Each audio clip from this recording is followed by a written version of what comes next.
Halo warga pecinta KDM. Guys, kita sebagai pecinta KDM, kita sebagai pendukung KDM harus merapatkan barisan. Kenapa? Apa alasannya? Karena baru-baru ini ada berita yang mengancam KDM. Apa itu?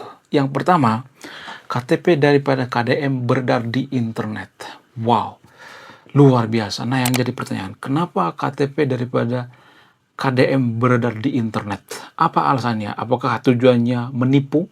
Apakah tujuannya supaya nama baik KDM ini rusak? Apakah tujuannya supaya KDM ini gagal mencalonkan presiden tahun 2029? Bagaimana fakta yang sebenarnya? Jadi, baru-baru ini lagi rame di media sosial, terutama di aplikasi X. Ada KTP KDM bocor, guys. Lengkap dengan fotonya, tanda tangannya. Saya akan tampilkan di sini ya. Di sini saya sudah tutupin nick-nya ya. Tapi yang jadi permasalahan, kenapa KTP daripada KDM ini bocor? Apakah sengaja dibocorkan oleh pihak-pihak tertentu? Apakah tujuannya supaya nama baik KDM ini hancur? Jadi kita sebagai pendukung KDM, kita sebagai pecinta KDM harus merapatkan barisan. Nah, yang jadi pertanyaan, apa tujuannya pembocoran KTP KDM ini?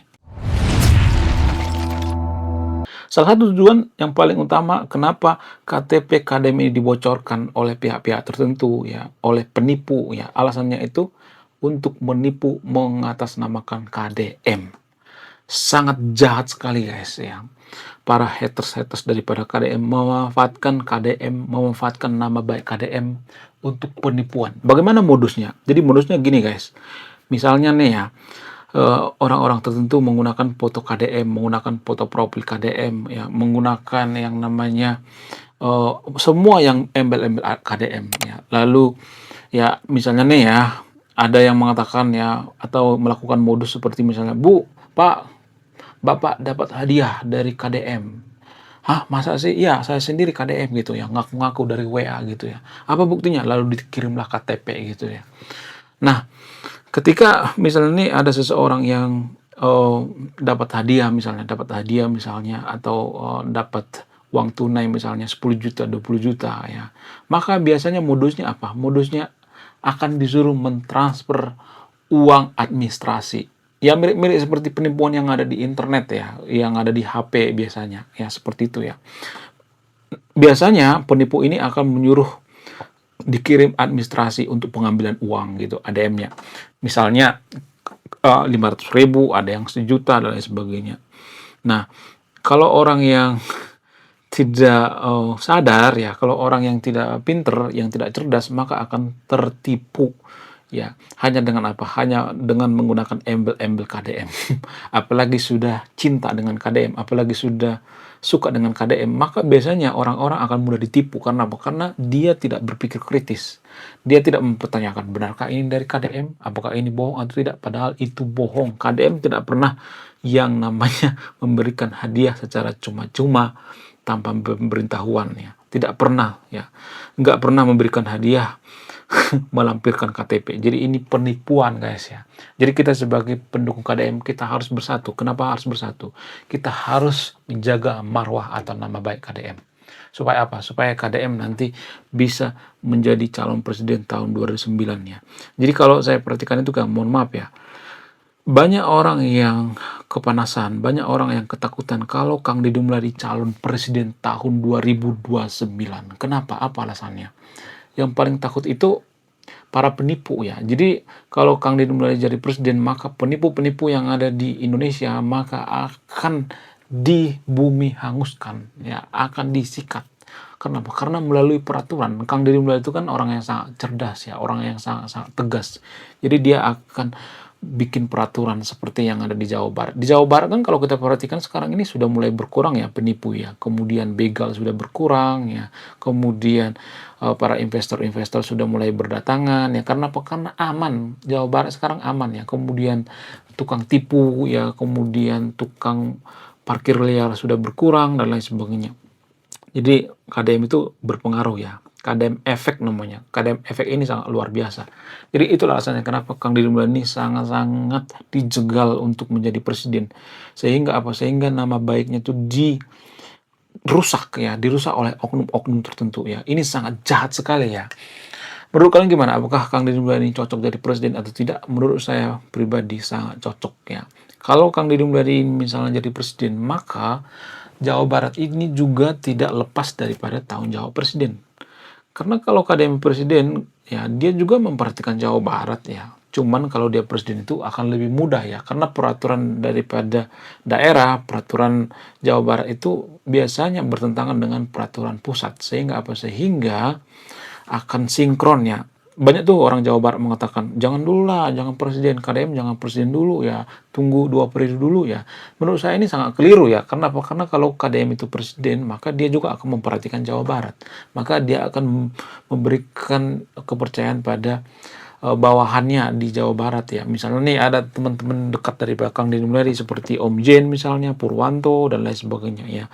Orang-orang terdekat daripada KDM bisa aja menggantikan KDM di Jawa Barat dan ini sangat-sangat luar biasa ya. Jawa Barat juga akan diperhatikan KDM, nggak mungkin lepas ya KDM dari Jawa Barat.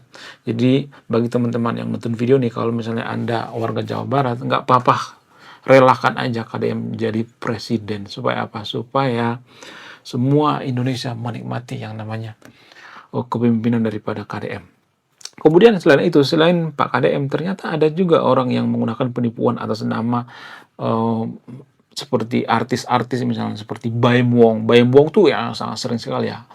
Tahun yang lalu adik saya itu pernah tuh kena penipuan atas dasar menggunakan nama Baim Wong ya, Raffi Ahmad dan lain sebagainya. Ada artis-artis yang sengaja dicatut namanya supaya apa? Supaya kita ya mau tertipu.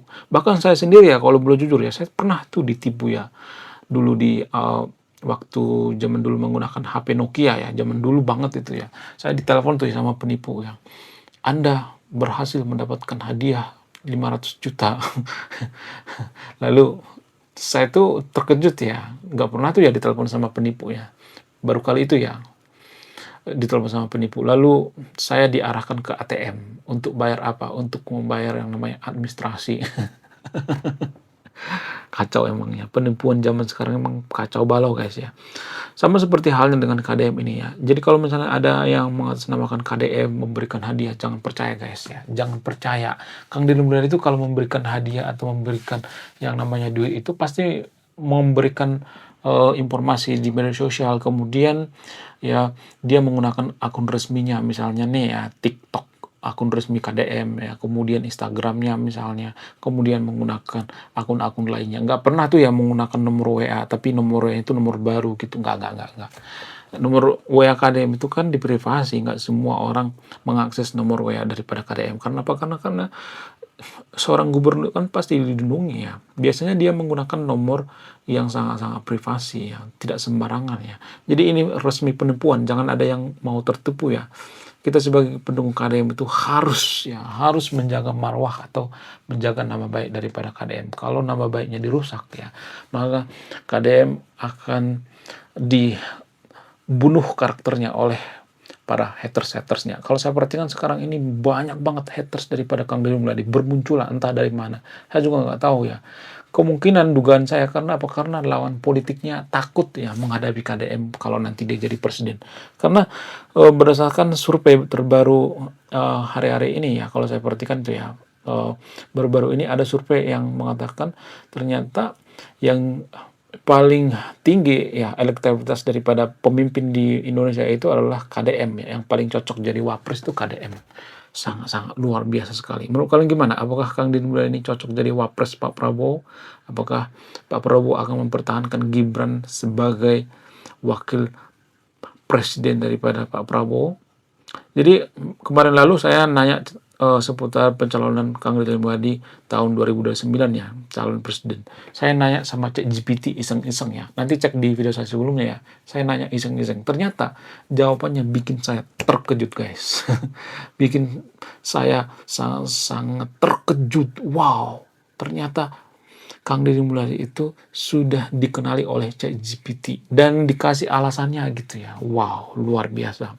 Jadi bagi teman-teman yang nonton video ini ya, berhati-hatilah. Ya, sekarang ini banyak penipu menggunakan atas nama Kang Deddy Mulyadi. Supaya apa? Supaya nama Kang Deddy Mulyadi rusak ya. Menurut kalian gimana? Coba tulis kolom komentar ya. Apakah haters-haters ini sengaja membunuh nama baik KDM atau emang mereka cari duit gitu ya? Apakah karena pengangguran? Jadi ada yang mengatakan bahwa ya karena zaman sekarang ini kan pengangguran ya, nggak punya pekerjaan dan lain sebagainya ya. Sekarang banyak orang yang tidak kerja dan lain sebagainya. Pengangguran di mana-mana ya karena Covid dan lain sebagainya sehingga melakukan penipuan, terpaksa melakukan penipuan dan lain sebagainya. Menurut saya itu nggak alasannya. Zaman sekarang kan bisa ya dengan cara apa? Dengan cara menanam pohon ya. Ada tuh ya lowongan kerja daripada Pak KDM. Pak KDM mengatakan kalau mau kerja boleh aja, tapi tanam pohon ya, 50.000 sehari ya, daripada luntang-lantung kerjaan nggak jelas, lebih baik mendaftar jadi penanam pohon. Ya, itu sangat-sangat bagus menurut saya pribadi ya. Ini sangat-sangat luar biasa menurut saya pribadi. Menurut kalian gimana? Coba tulis di kolom komentar ya. Jadi menurut saya pribadi, kalau kita punya keinginan ya, punya kemauan, punya tekad, ya harus apa? Bisa harusnya bisa dapat kerjaan di Jawa Barat. Kenapa? Karena di Jawa Barat ini sudah mulai banyak investor ya. Kecuali si Suparno ya. Suparno tuh mengusir yang namanya investor yang ada di Jawa Barat ya. Memang sialan itu Suparno. Saya akan bahas Suparno di next video ya. Oke, sekian video ini. Terima kasih sudah menonton. Saya pecinta KDM. Salam rasional.